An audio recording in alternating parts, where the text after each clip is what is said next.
अऊज़ु बिल्लाहि मिनश शैतानिर रजीम।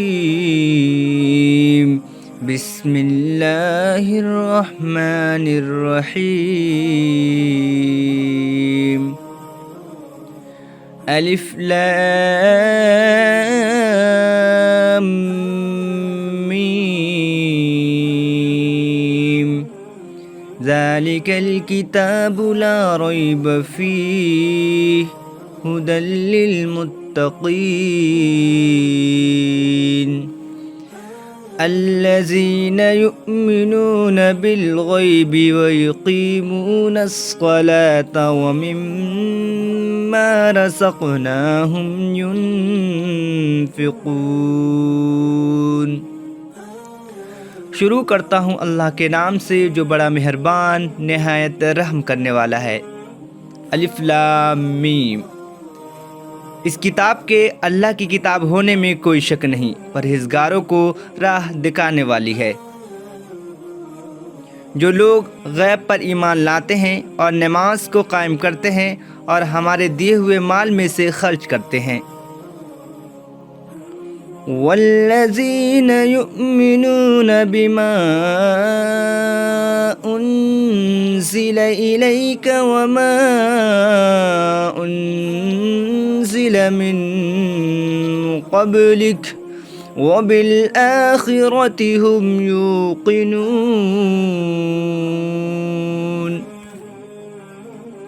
और जो लोग ईमान लाते हैं इस पर जो आपकी तरफ से उतारा गया और जो आपसे पहले उतारा गया, और वो आखिरत पर भी यकीन रखते हैं। अस्सलामु अलैकुम वरहमतुल्लाह। गुड मॉर्निंग, खुश आमदीद। मैं आपके साथ मोहम्मद शहबाज। नई है सुबह, नया दिन, नया अज़्म, नया हौसला, नई नई खबरें हैं। और क्या है आज ख़ास? सफ़र होगी बात। हर रोज़ हम अपने दिन का आगाज़ अच्छी बातें और अच्छे कामों से करते हैं ताकि हमारा सारा दिन अच्छा गुजरे। तो क्या आज की अच्छी बात हम ना करें? तो आज की अच्छी बात यह है कि अगर तुम्हें एक दूसरे के आमाल का पता चल जाए तो तुम एक दूसरे को दफन भी ना करो। अल्लाह ने तुम्हारे ऐब को छुपा रखे हैं, इस पर शुक्र अदा करो। वाकई हर इंसान इस बात को जानता है कि अगर अल्लाह उसके ऐब लोगों के सामने जाहिर कर देता तो कोई शख्स हम पर थूकना भी पसंद नहीं करेगा। इसलिए हम सबको अल्लाह ताला का शुक्र गुजार होना चाहिए।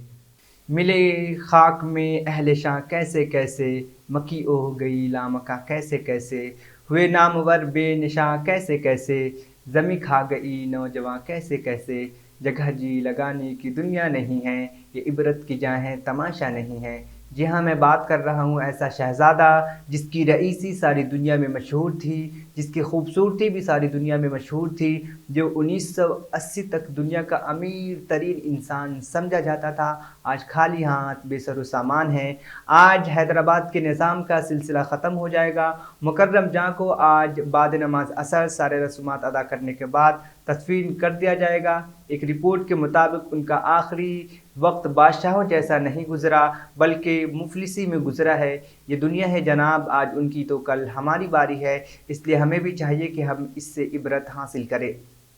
अगर शहर हैदराबाद के मौसम के बारे में बात करें तो हैदराबाद में आज दर्ज हरारत 16 डिग्री सेल्सियस रिकॉर्ड की गई है। दिन का ज़्यादा से ज़्यादा दर्ज हरारत 31 डिग्री सेल्सियस से रहेगा, जबकि कम से कम दर्ज हरारत 16 डिग्री सेल्सियस रहने की पेश गोई की गई है। और आज की तारीख में क्या है कुछ ख़ास, इस पर भी करेंगे हम बात। 18 जनवरी दुनिया, मुल्क और दुनिया की तारीख में कई वजूहात के बिना पर अहमियत का हामिल है। आज के दिन 1955 में उर्दू के मशहूर अदीब और शायर सादत हसन मंटू इस दुनिया को अलविदा कह दिए। 18 जनवरी 1886 को इंग्लैंड में हॉकी एसोसिएशन का क़याम अमल में आया। आज के दिन को जदीद हॉकी सालगिरह के तौर पर भी देखा जाता है। 62 साल के कारोबार के बाद 1991 में आज ही के दिन ईस्टर एयरलाइन को माशी वजूहात की बिना पर बंद कर दिया गया था। आज ही के दिन याहू कॉम बनाया गया था। 18 जनवरी 1996 को आंध्र प्रदेश के चीफ मिनिस्टर एन.टी. रामाराव का इंतकाल हो गया था। 18 जनवरी 2003 को हिंदी के मशहूर शायर और अदीब हरिवंश बच्चन का इंतकाल हुआ। 18 जनवरी 1896 में एक्सन मशीन का पहला मुजाहिरा किया गया। 18 जनवरी 1930 को रविंद्रनाथ टैगोर ने साबरमती आश्रम का दौरा किया। 18 जनवरी 1997 में नफीसा जोसेफ मिस इंडिया बनी।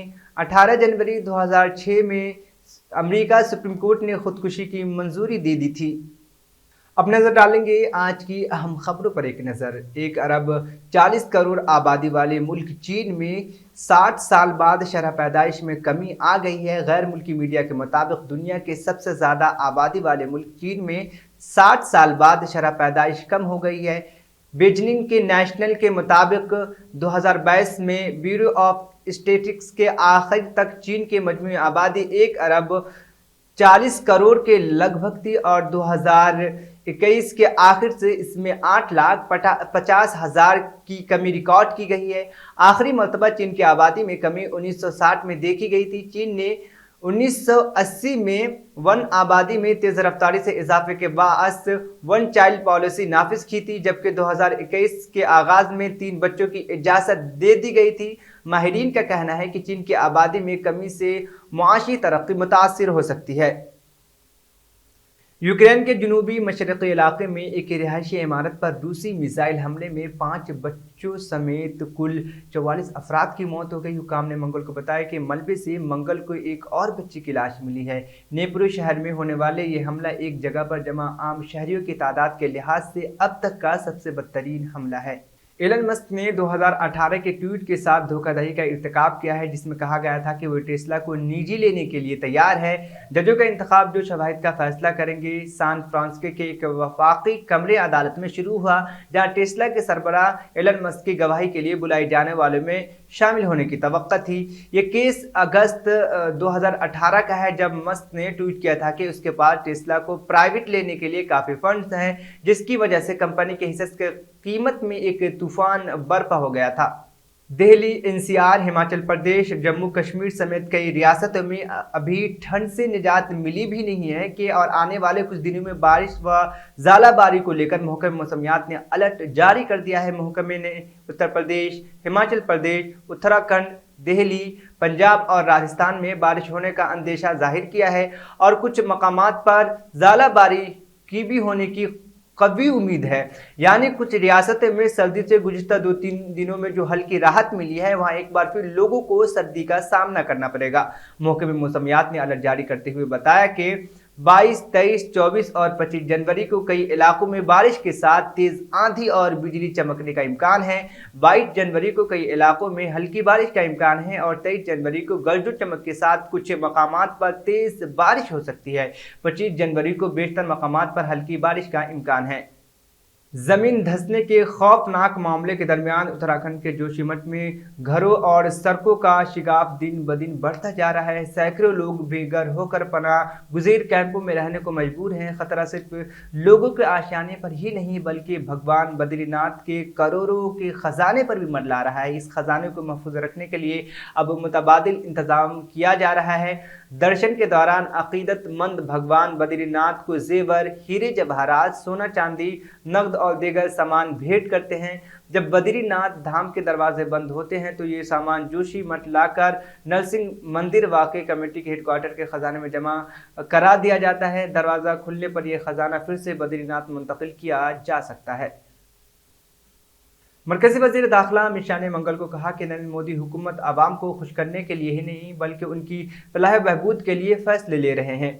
Indian express excellence in governance award पेश करने के लिए एक तकरीब से खिताब करते हुए शाह ने कहा कि किसी भी हुकूमत के काम नज़रिए से कता नज़र अगर ये आवाम की भलाई और भलाई के लिए हो तो उसकी तारीफ़ की जानी चाहिए। उन्होंने कहा कि मोदी हुकूमत ऐसे फैसले नहीं ले रही है ताकि लोग उनको पसंद करें, वो ऐसे फैसले ले रही है जिनसे लोगों को फ़ायदा हो।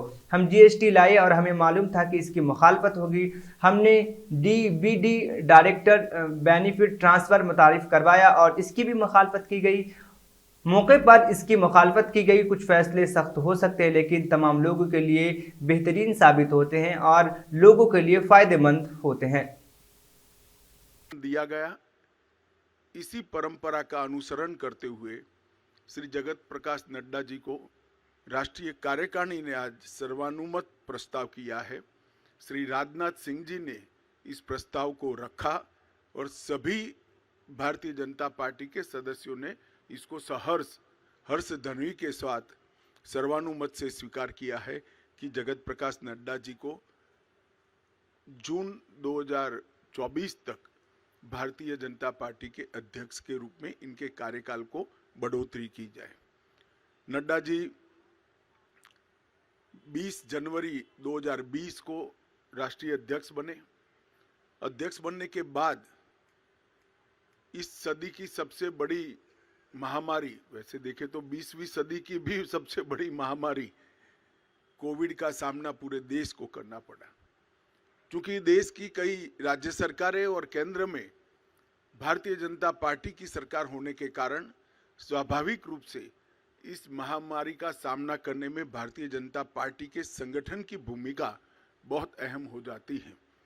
नड्डा जी के नेतृत्व में भारतीय जनता पार्टी का पूरा संगठन बूथ से लेकर राष्ट्रीय स्तर पर सेवा ही संगठन है, इस मंत्र के साथ काम में जुटा। ढेर सारे गांवों में चाहे गरीबों के घर पे मदद पहुंचानी हो, अन्न पहुंचाना हो, जिनके कोविड के लक्षण देखे गए हैं उनको टेस्ट के लिए अस्पताल ले जाना हो, जिनका कोई नहीं था उनकी शुश्रूषा से लेकर अंतिम संस्कार तक सारे कोविड की महामारी की गतिरोध को पार करने में भारतीय जनता पार्टी के कार्यकर्ताओं ने बहुत महत्वपूर्ण भूमिका निभाई और नड्डा जी ने उस कठिन काल के अंदर एक वाइब्रेंसी के साथ संगठन को सेवा के काम में जोड़ा। और मैं तो आप सबको आग्रह करता हूं कि हमारा जो डॉक्यूमेंटेशन है, सेवा ही संगठन है, इस सूत्र का, उसको आप जरूर देखिए। तो आश्चर्यजनक तरीके से एक राजनीतिक दल का संगठन किस प्रकार से महामारी में सेवा कर सकता है। दिल्ली के वजीर आला अरविंद केजरीवाल ने उनके पंजाब के हम मुंसिफ भगवंत मान आज खम्मम कस्बे में हुक्मरान बीआरएस की तरफ से मुनक्किद होने वाले आवामी मीटिंग में शिरकत के लिए मंगल को यहां पहुंचे। सरकारी जराये ने बताया कि केजरीवाल और मान का मंगल की शाम बेगमपेट हवाई अड्डे पर तेलंगाना के वजीर दाखिला मोहम्मद महमूद अली ने इस्तकबाल किया था।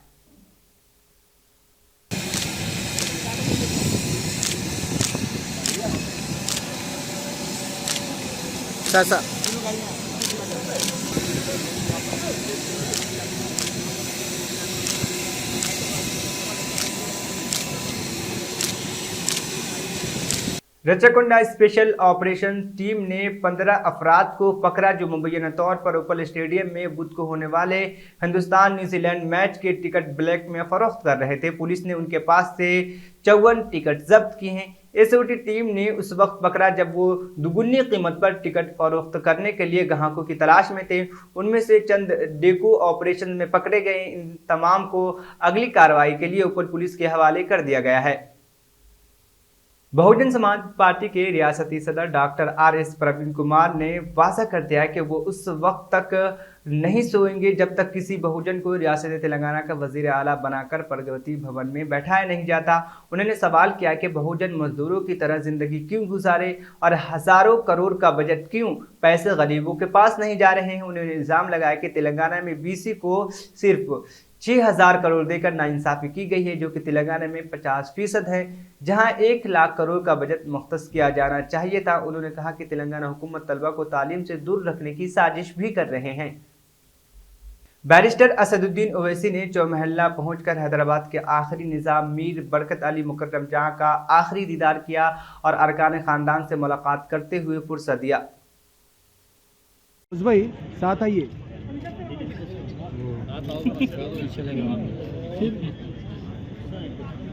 गनमैन सामने से नको अरे ऐसा नको क्या नामा बोलते तुम बस में उसके बाद यूनुस तुम हट जाओ।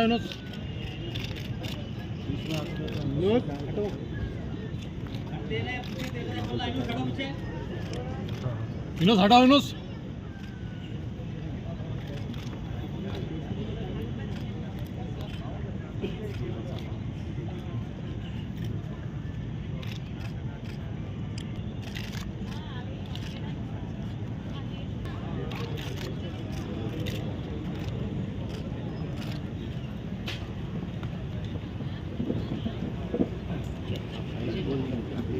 वजीर जगदीश रेड्डी ने खम्मम में मुनक्किद होने वाले बीआरएस सभा के इंतजामात की निगरानी की। रियासती वजीर जगदीश रेड्डी ने वाज़ह किया है कि मजहब के बुनियाद पर कायम बीजेपी का वजूद खम्मम सभा से अलग हो जाएगा।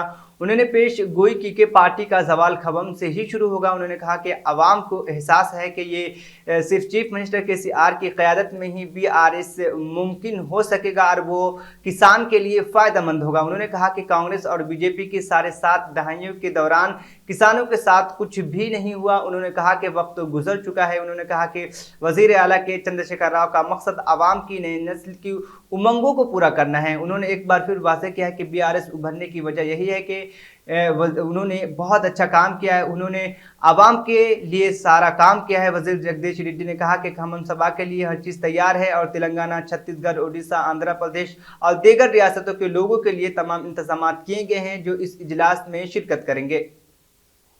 वज़ीर आला के चंद्रशेखर राव ने मंगल को यहाँ हैदराबाद के चौमहल्ला पैलेस में निज़ाम हैदराबाद मरहूम मीर बरकत अली खान सिद्दीकी मुकर्रम जा बहादुर को खराज अक़ीदत पेश किया। उन्होंने अल्लाह ताला से दुआ की कि मरहूम निज़ाम की रूह को सुकून मिले। उन्होंने निज़ाम के अहले खाना को भी तसल्ली दी और ताज़ियत का इजहार किया। इस मौके पर वज़रा Mohammed Mahmood Ali, Vemula Prashant Reddy, MP J Santosh Kumar, government Balka Suman, MLA Jeevan Reddy, sport authority of Telangana state के चेयरमैन A अंजना गौर, वक्फ बोर्ड के साबिक चेयरमैन मोहम्मद सलीम और दीगर भी इस मौके पर मौजूद थे।